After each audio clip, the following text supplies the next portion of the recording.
Oi pessoal, tudo bem? Aqui é o Thiago Perdigão e hoje trouxe para vocês um tema relacionado a Schopenhauer, Arthur Schopenhauer, filósofo alemão, que já trabalhei aqui em outros vídeos, mas que então agora trouxe um tema oriundo de sua estética,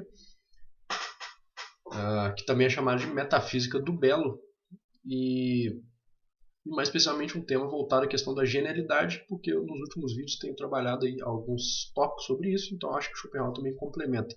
Ele dedica aí na sua estética todo um capítulo sobre a genialidade que ele chama do gênio, né, ou sobre o gênio.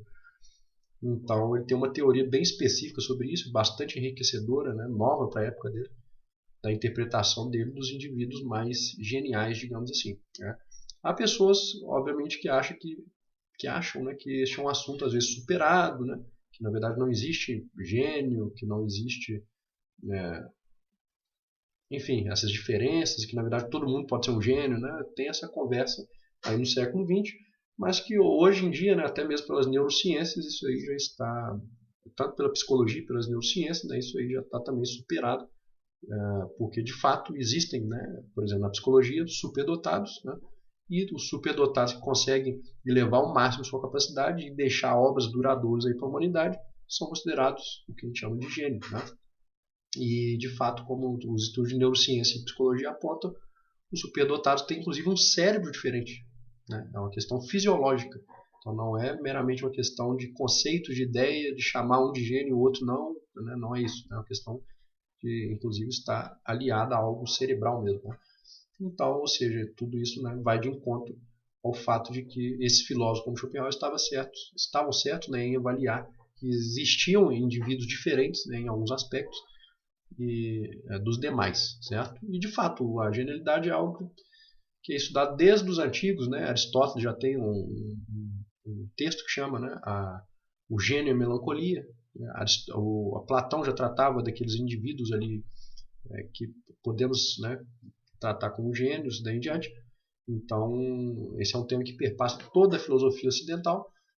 E, né, a gente chegar hoje em dia e simplesmente jogar isso por terra e simplesmente em prol de uma suposta democratização da inteligência é algo que não faz sentido nenhum, né? Inclusive à luz da própria ciência que diz outra coisa também. Então, dado isso aí, acredito que continua sendo um tema relevante, né, cada vez mais.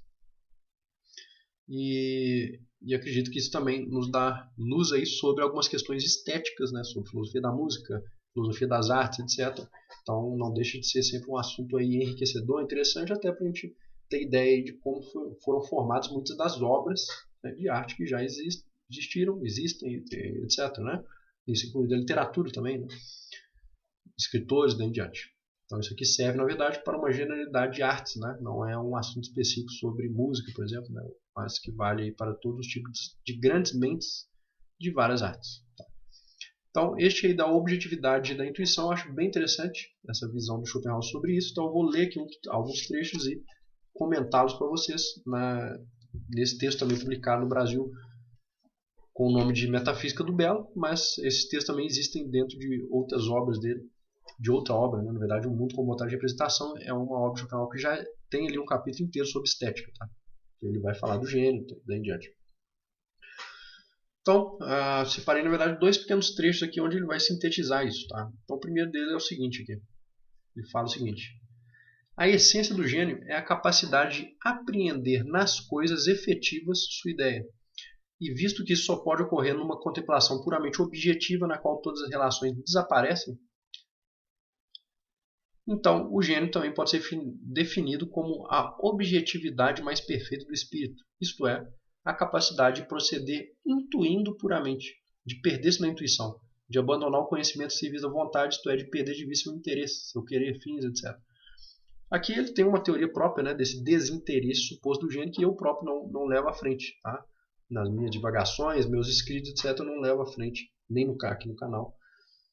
Não levo à frente a questão do desinteresse. Eu encaro de um outro ponto. Mas isso aqui não vai afetar aí estes pontos, porque na verdade o que eu quero aqui mostrar para vocês é essa questão de como o Schopenhauer liga a objetividade, né, com a questão da intuição. Então, para ele, não são coisas separadas. E aqui é interessante a gente pensar na intuição como um processo aí, né, praticamente fisiológico mesmo, né, vamos dizer assim, fisiopsicológico, E de fato o próprio Schopenhauer encara ele de um modo mais materialista mesmo, né? Não é algo, uma intuição no sentido platônico de simplesmente, né, entrar em contato com o mundo metafísico, né? Não é nesse sentido, né? Schopenhauer, apesar dele trazer um pouco aqui de uma ideia praticamente platônica, que é a questão de você apreender as ideias, na verdade ele faz aqui esse jogo, mas ele próprio não interpreta o mundo de um modo metafísico, no sentido platônico religioso, né?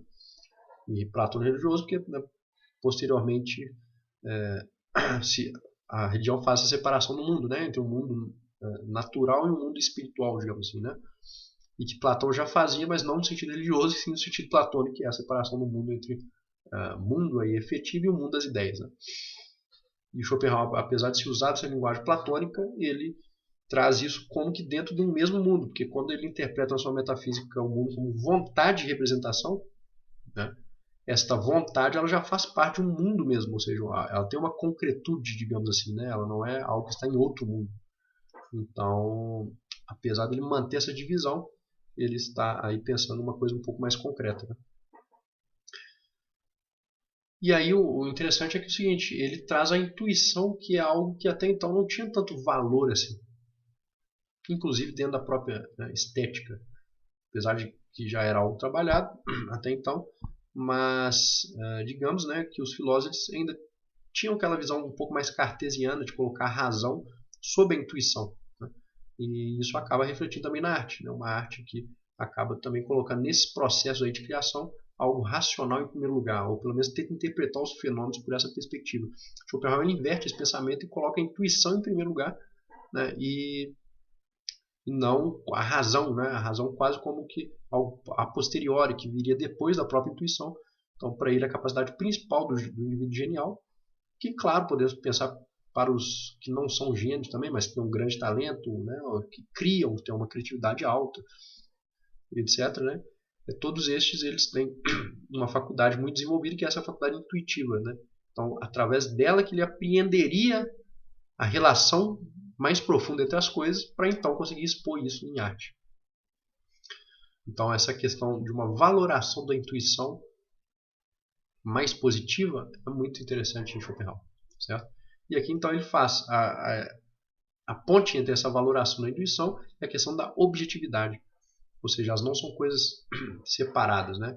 Pelo contrário, é a partir da intuição que você chega a uma objetividade mais plena, ou seja, o que é essa objetividade? Ele dá uma ideia para a gente do que seria isso antes no texto, quando ele traz isso de Goethe. Então, na verdade, o Schopenhauer, quando ele está falando sobre tudo isso aqui, a gente vê que ele não está tirando tudo também da cabeça dele. Ele está dialogando aqui neste ensaio dele, por exemplo, com Goethe, com Jean Paul, né, que é um escritor, poeta e tal, com Goethe, que é um grande escritor alemão. E então ele cita o Goethe, que diz o seguinte: o que oscila no fenômeno fixar em pensamentos duradouros. Aí o Schopenhauer completa: eis aí a clareza de consciência do gênio, que Jean Paul, com razão, indica como uma de suas principais características. Então, esta interpretação do gênio, né, ou melhor, o gênio como um tema da filosofia, da escrita, etc., já existiam outros pensadores. Ele próprio cita o Jean Paul, e ele também aborda isso, né? Já existia, vamos dizer também, ele aborda o Wolff aqui, que é um outro pensador, a escola wolffiana, como ele cita aqui, era uma escola que já interpretava aí o que seria o gênero, etc. Então o Schopenhauer não tira esse tema do nada, né? Isso já existia dentro da estética. O próprio Hegel, né, também traz, o Hegel da época do Schopenhauer, que o Schopenhauer tanto critica, né, o Hegel, inclusive, mas o Hegel também tinha, né, essa visão de relacionar aí a genialidade, a estética, a arte, né, isso está dentro da estética do Hegel. Então, olha que interessante, na frase do Goethe: o que oscila no fenômeno fixar em pensamentos duradouros. Então, quer dizer, Schopenhauer relega isso à capacidade principal do gênio, ou seja, todo mundo consegue observar fenômenos, né? Mas qual que é a diferença entre a maioria das pessoas e um indivíduo genial? Seria porque a maioria das pessoas conseguia apreendem as coisas, né? Mas elas não conseguiriam fixar em pensamentos duradouros aquilo que está oscilando no fenômeno. Ou seja, o fenômeno nos dá muitas impressões, por exemplo, impressões que oscilam. A gente olha para para um determinado objeto, a gente consegue interpretar um tanto de coisa, e vários pensamentos vêm em nossa mente, e daí em diante. Né? Mas isso é muito diferente do que de você olhar para aquilo ali e você apreender ali uma relação de um modo objetivo, ou seja, que você consegue inclusive transplantar isso para outra esfera, e nisso está a objetividade também. Né? Porque onde estaria a subjetividade máxima aí? Ela se perderia, porque você não conseguiria transplantar ela para uma outra esfera. Né? O que é objetivo é justamente o que a gente consegue transplantar de uma esfera a outra. Por exemplo, a palavra ela tem um alto grau de objetividade, certo? Porque a gente consegue justamente comunicar uma coisa que existe no mundo através de uma palavra, de um símbolo, né? Mas esse símbolo é tão objetivo que a outra pessoa consegue pensar naquela coisa que existe no mundo. Né? Então, por isso que a gente fala que a palavra ela tem um alto grau de objetividade em comparação com outras coisas. Por exemplo, com a música. Uma música instrumental você não consegue relacionar ela tão fortemente como uma palavra a um fenômeno, né, determinado. Justamente porque ela tem um caráter mais subjetivo que a palavra. Então o conceito tem uma objetividade maior. Então quando a gente interpreta objetividade, né, por esse viés, a gente também é levado a isso, ou seja, ao fato de que então a capacidade desse indivíduo, né, com uma mente muito avançada é que ele consegue observar o fenômeno e esse processo de intuição faz com que ele apreenda ali algo muito profundo dentro daquele fenômeno e extraia naturalmente aquilo ali já com alto grau de objetividade. É por isso que ele consegue passar isso para a arte, para a filosofia, para a escrita, daí em diante. Né? Uma mesma pessoa, às vezes, inclusive pode observar ou pensar na mesma coisa, né? Ou extrair algo parecido, só que pela incapacidade de objetividade ela não consegue fazer essa expressão, ela não consegue intuir a questão direta ali, né? Com a mesma força de objetividade. Então, a passagem disso para um conceito ou para uma esfera artística, etc., se tornaria muito mais difícil. Né? Porque tudo aquilo ali viria de um modo mais embolado, vamos dizer assim, né? Na falta de outra palavra, na cabeça dela. Ou seja, um modo mais subjetivo mesmo. Aquilo é tão subjetivo que você não consegue passar para a objetividade. Né? Então é isso. A palavra que ele usa aqui é a clareza de consciência do gênio. Então, é porque simplesmente é isso.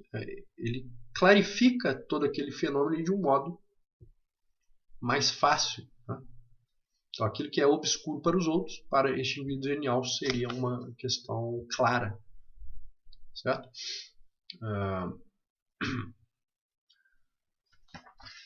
E aí, ele volta, então, à questão da objetividade. Né?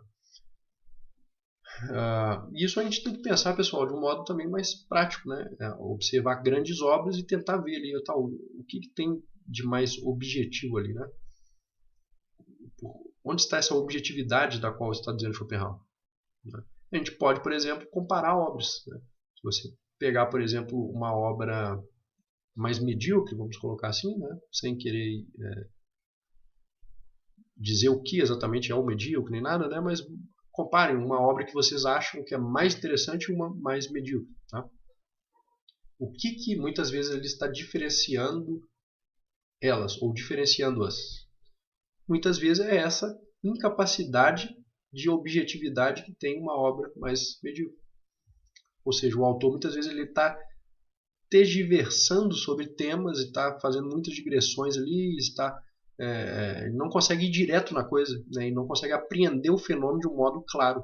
Não que ele tem que ser claro, você pode fazer uma estética onde você não é claro, mas ainda assim ser muito interessante. São coisas distintas. Mas o que eu quero dizer é que muitas vezes as coisas não estão claras, né, na própria cabeça da pessoa. Por isso que na hora que ela vai expressar, ela não consegue expressar-se tão bem, né, quanto outras. E, portanto, ela não tem o que Schopenhauer chama de uma clareza do gênio, né, que observou aquele fenômeno e já conseguiu extrair instantaneamente ali aquilo ali de um modo claro. Não que necessariamente sempre vai ser instantâneo, né? Talvez ele pode ficar na cabeça dele um tempo e só depois ele conseguir expressar aquilo, né? Tem esse caso também. Mas, enfim, é possível a gente ver em várias obras ou vários tipos de obras e compará-los a partir disso. Né? Ou seja, onde está aqui essa questão da objetividade, né? E então a relação dela com a intuição. Isso é bem interessante, né?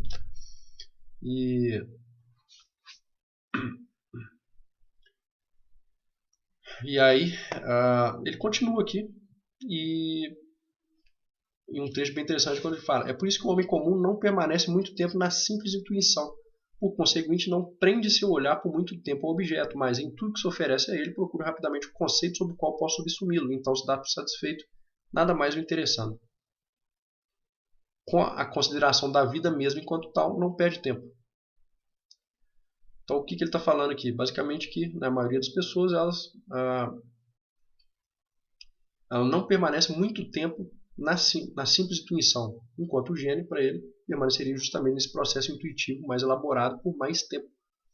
Né? Ou seja, não é que as pessoas não tenham intuição, no geral, elas têm, só que elas não conseguem fixar-se naquilo ali por mais tempo. Enquanto o gênio, segundo Schopenhauer, ele tem esse processo um pouco mais demorado, e exatamente por isso ele consegue, a partir desta intuição mais constante, é que ele consegue chegar nesse grau de objetividade. Então, aqui o Schopenhauer expõe de modo claro a relação que ele pensa, né, entre a intuição e a objetividade e o quanto elas são necessárias para, na verdade, aí, uma certa expansão, né, da consciência, a claridade da consciência dos indivíduos geniais e daí em diante. Né? Então, esses conceitos estão lado a lado e espero aí ter clarificado, ao menos um pouco aí, a relação da objetividade com a intuição, segundo Schopenhauer. E acredito que são conceitos que a gente pode sim, né, trazer para outras esferas aí. Né? Apenas estou, né, traçando aqui ferramentas, mas talvez sejam ferramentas também que a gente possa usar aí em várias outras esferas, para interpretações estéticas ou até mesmo fora disso. Então deixem suas críticas, comentários, o que vocês acham desses pontos, se fazem sentido ou se não fazem. Né? E por hoje foi isso, um grande abraço a todos e até o próximo vídeo.